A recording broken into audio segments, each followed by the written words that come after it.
everyone is a thinker, everyone is a writer, but the conditions that allow you to occupy the space of the thinker or the writer are unequally distributed. If there is a radical kind of alteration in this distribution of technologies of thought, then what happens? If the cheap mobile phone becomes a potential camera or a potential, kind of a device for making a film, then what happens? One realm of understanding the domain of politics is to understand it in terms of the distribution of the sensible or distribution of sensibilities.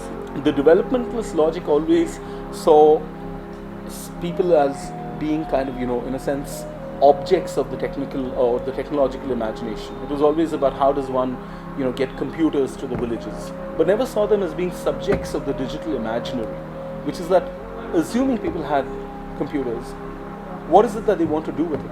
Assuming that you had a phone, assuming you had a notebook and a pen, how do you then engage with them beyond them being subjects of piety?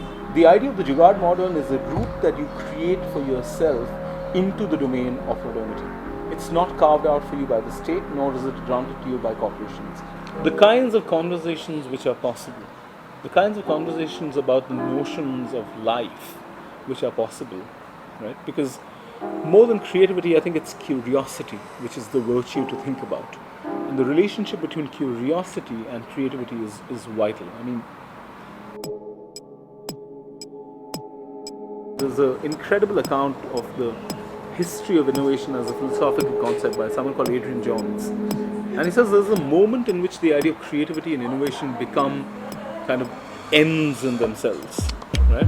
So I'm not interested in innovation. If innovation has any value at all, it is because it responds to a particular problem.